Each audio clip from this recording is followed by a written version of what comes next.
Assalamualaikum warahmatullahi wabarakatuh. Kembali lagi bersama Serambi Channel. Mudah-mudahan kita selalu dalam keadaan sehat walafiat, panjang umur, dilimpahkan rezeki yang banyak, yang berkah, bahagia selalu sekeluarga. Amin. Untuk kali ini reaction tentang beliau Gus Dur yang dicerca beberapa pertanyaan oleh Andi, ya. Seperti apa tanggapan beliau Gus Dur dan seperti apa jawaban beliau? Bikin penasaran, yuk langsung simak saja videonya seperti apa. Namun sebelumnya jangan lupa like, comment, dan share agar akun ini berkembang dengan baik. Let's go.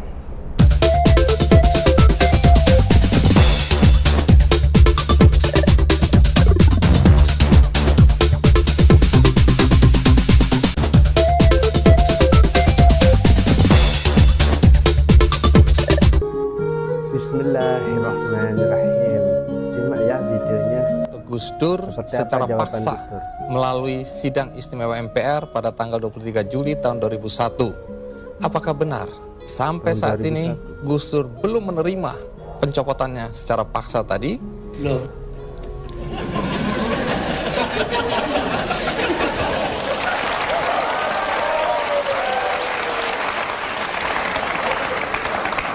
Jadi Gus Dur, tadi itu ringkasan dari peristiwa detik-detik terakhir Anda mengundurkan diri atau mundur atau dimundurkan. Nah, apakah sampai sekarang Anda memang Dilengsarkan. Apakah Anda masih tetap sampai saat ini tidak menerima dan menganggap itu tidak sah? Oh, nggak benar, nggak sah emang. Itu proyek politik memang ya, dari MPR. Karena itu Amin Rais tidak merasa perlu memberitahu saya. Iya, dulu Anda atau sampai sekarang bahkan Anda tetap menganggap itu sebagai pelanggaran konstitusi. Pelanggaran apa sebenarnya? Pelanggaran konstitusi karena di situ ada insubordinasi. Insubordinasi itu siapa yang mimpin? Yang mimpin Kapolri Bimantoro dan Panglima TNI namanya Widodo AS, sekarang Menko. Udah itu apa adanya saya ngomong. Tapi begini Gus, setelah Anda merasa itu tidak sah, tapi toh kenyataannya Gus Dur digantikan oleh Megawati, kemudian sekarang kita punya presiden namanya SBY, semua berjalan normal saja. Lalu apa negatifnya bagi bangsa dengan pencopotan Anda tadi? Bukan soal bangsa, ini soal hukum. Saya dilengsarkan secara politis. Secara hukum belum pernah dibuktikan saya bersalah. Yang bersalah bahkan pansusnya DPR yang dipimpin oleh sekarang Menteri Sosial Bakhtiar Hamzah. Yaitu menurut undang-undang pansus-pansus itu harus tutup pintu supaya nggak didengar orang dari luar. Tapi oleh Bakhtiar Hamzah dibuka 10 cm, di situ berjejer-jejerlah tipnya wartawan. Nah kan, waduh, semua yang ada dalam sidang diketahui dunia luar. Itu pula yang membuat saya, oh ya, kalau gitu mereka maksudnya melengsarkan saya dengan segala cara. Hukum nggak hukum. Tapi sesudah itu apa upaya yang Anda lakukan? Nggak ada. Sebab penakut bangsa ini. Kenapa Anda bilang penakut? Bangsa ini penakut karena tidak mau bertindak kepada yang bersalah. Akhirnya gak ada yang ditindak toh. Tapi sekian tahun sudah berlalu Gus. Untuk apa rasa penasaran, perasaan? Loh, saya nggak pernah itu terserah bangsa Indonesia.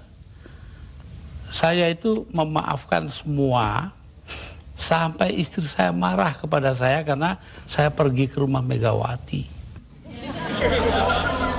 Tapi kenapa Anda lalu ke Megawati kalau memang Anda marah dan kecewa? Saya nggak marah, yang mestinya marah itu bangsa ini. Mereka diem aja lah, kenapa saya jadi ribut? Saya nggak mau ribut. Bersih hatinya Gus Dur. Baik Gus Dur. Tapi disuruh memandang itu benar nggak bisa dong. Orang kan ada batasnya. Antara benar dan salah. Jadi yang benar dalam hal ini istri saya.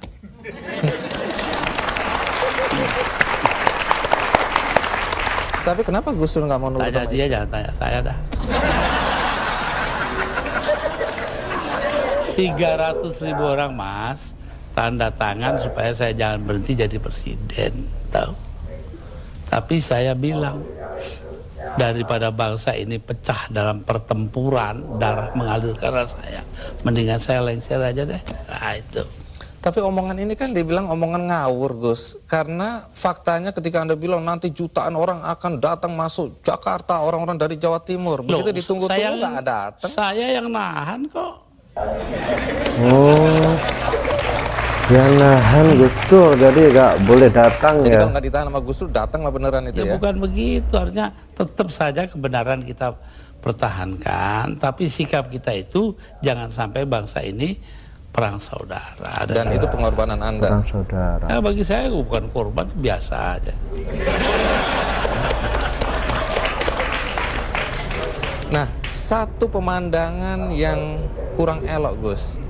Anda keluar memakai celana pendek dan kaos oblong. Banyak orang bilang itu tidak pantas sebagai presiden Anda tampil seperti itu. Mengapa Loh. Anda tampil seperti itu? Lah ya itu supaya saya nggak dianggap presiden. Terus manfaatnya apa dengan dianggap tidak sebagai presiden? Loh, orang dingin hatinya, nggak jadi marah. Tapi Gus Dur, dalam upaya mencopot Anda, siapa orang yang paling bertanggung jawab atas pencopotan tersebut menurut Anda? 2, Siapa?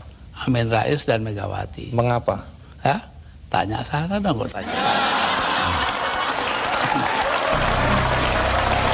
Nah, kalau memang Megawati dan Amin Rais dianggap orang yang paling bertanggung jawab atas pencopotan Anda, apakah Anda dendam sama mereka?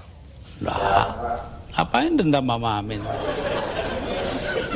Artinya Gus Dur sudah melupakan itu, sudah memaafkan. Maafkan, lupa sih enggak. Nah, Bener ya? pernahkah setelah peristiwa ini, apakah itu Megawati atau Amin Rais datang ke Anda untuk meminta maaf? Nggak ada. Mereka merasa dirinya benar, ya sudah. Besok-besok akan terbukti oleh bangsa ini sendiri kok. Pernyataan ini agak bertentangan dengan kenyataan bahwa kelihatannya Gus Dur sama Pak Amin Rais sama Ibu Megawati akur-akur aja, rukun-rukun aja. Saya di dunia ini yang pantas pemimpin Indonesia ya, yang pantas jadi musuh saya cuma satu, Mas. Siapa itu? Loh, Pak Harto. Artinya Tapi apa? itu pun saya di raya masih ke sana. Masih jadi teman baik saya. Artinya apa itu? Artinya saya nggak punya musuh dong di Indonesia.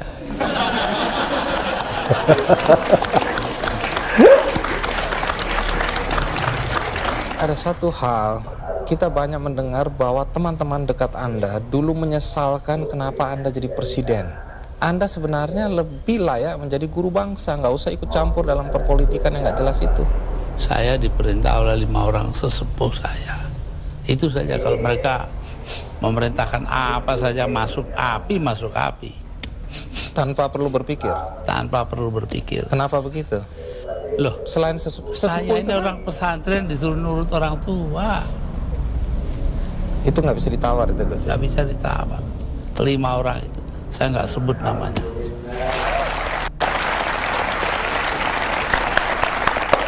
Ya, Gus Dur, dalam 20 bulan sebagai presiden, prestasi apa saja sih yang sudah dicapai? Saya itu menjadi presiden di saat Indonesia menghadapi bahaya akan terurai.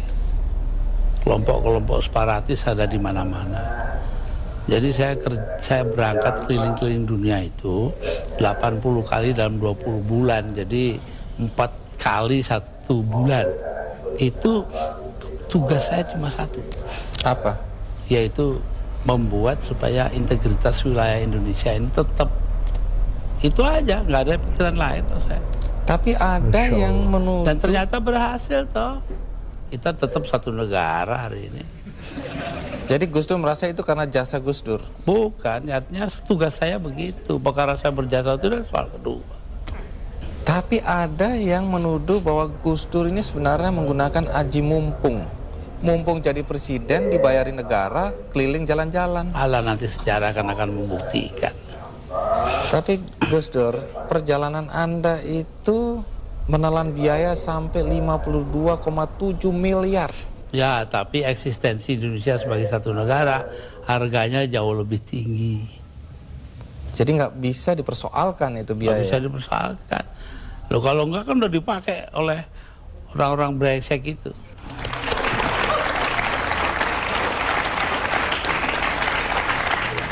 Salah satu yang masih menjadi perdebatan sampai sekarang adalah ketika Gus Dur membubarkan Departemen Sosial dan Departemen Penerangan. Kalau Departemen Sosial dulu, apa alasan persisnya? Sementara banyak orang terlantar yang harus diayomi oleh departemen itu. Persisnya itu. Karena departemen itu yang mestinya mengayomi rakyat, ternyata korupsinya gede-gedean. Sampai hari ini. Kalau membunuh tikus kan tidak perlu membakar lumbungnya. Oh memang. Kenapa Anda bakar lumbungnya? Bukan. Karena tikusnya sudah menguasai lumbung. Depan dibubarkan. Kalau Depan jelas. Akibatnya sekarang pers itu sangat tidak terkontrol. Begini bahkan pornografi sekarang merajalela. Ya, betul. Itu dosa Anda loh. Enggak dong. Dosa yang nyarin. Saya diapa-apakan itu saya bekerja menurut ketentuan Undang-Undang Dasar. Undang-Undang Dasar menjamin kebebasan berpikir. Dan itu hanya mungkin kalau Depan nggak ada. Sekarang nggak ada kebebasan berpikir. Tapi kalau kebebasannya seperti sekarang nggak ada yang kontrol, Gus. Loh, siapa ya aja bisa. Kita kontrol nanti dong. Siapa yang mengontrol? Ya antara kita aja. Kenapa sih masyarakat juga penting peranannya kok? Memang hanya pemerintah aja. Baik, Gus. Satu lagi hal yang dicatat ketika Anda menjadi presiden dan agak kontroversial, yaitu masalah PKI. Banyak orang begitu khawatir ketika Anda dulu mencabut TAP MPR nomor 25 MPRS 1966. Sebab bertentangan dengan Undang-Undang Dasar, Mas. Tapi itu ada kesan pembelaan Anda terhadap orang-orang ex-PKI dan keluarganya. Terserah, kesan nggak kesan terserah. Apa alasan yang Anda? terpenting itu bahwa tugas mengucilkan PKI itu bukan tugas negara. Itu yang penting. Apa artinya pemisahan agama dari negara kalau negara ngurusin segala hal? Padahal yang menentang PKI kan cuma beberapa gelintir orang aja. Jadi Anda tetap merasa bahwa apa yang Anda lakukan mencabut TAP MPR itu benar? Benar karena bersamaan dengan Undang-Undang Dasar gitu loh. Kenapa? Karena memang Undang-Undang Dasarnya begitu, mau diapain? Begitu itu bagaimana? Ya melindungi semua. Ya itu hasil daripada 7 abad lamanya kita berpancasila tanpa nama, yaitu yang dinamakan Bhinneka Tunggal Ika. Berbeda-beda tapi satu tujuan. Nah ini yang penting kita ngelihatnya dari situ. Kalau belakangan ini ada kekhawatiran PKI akan bangkit? Kenapa takut? PKI aja ditakuti.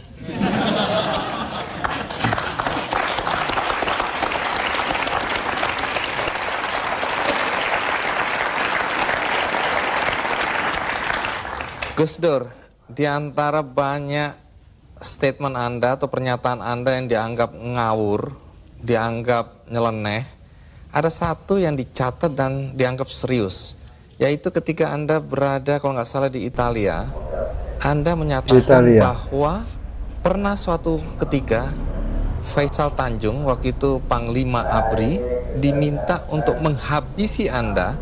Jadi yang minta adalah Pak Harto. Anda dan Megawati ingin dihabisi. Dan statement itu terbuka loh, Gus Dur. Dugaan Anda kata-kata dihabisi ini, dihabisi karirnya atau dibunuh? Tanya Pak Harto. Kenapa? Karena Faisal Tanjung mengucapkan itu. Lalu Pak Wiranto sebagai Panglima Kostrad nelpon saya, Gus, Panglima saya kok bilangnya begini-begini, ya. Saya anggap itu soal politik lah. Pak Harto juga bukan soal pribadi kok, itu soal politik. Politik mengharuskan itu, tapi saya tahu juga kebiasaan Raja Jawa. Pak Harto kan anggap dirinya Raja Jawa. Apa yang dilakukan tangan kanan, tangan kiri nggak boleh tahu. Karena itu saya bilang sama Pak Wiranto, begini Pak Wir, tolong Anda pergi ke Pak Harto, tanya omongannya Faisal Tanjung yang begitu itu betul nggak? Apa jawabnya Pak Harto di Cendana kepada Pak Wiranto? Bahwa, wah nggak mungkin dong saya begitu. Megawati itu dilindungi ayahnya, Gus Dur dilindungi para kiai. Lah selesai sudah. Waduh. Mau soal politik, saya nggak ada dendam pribadi, nggak ada. Malah saya terus terang aja, ini ada Yeni anak saya ini, ikut saya kemarin hari raya pertama hari Sabtu, saya soal Pak Harto, ya maaf-maafan hari raya sudah selesai, terus makan pulang.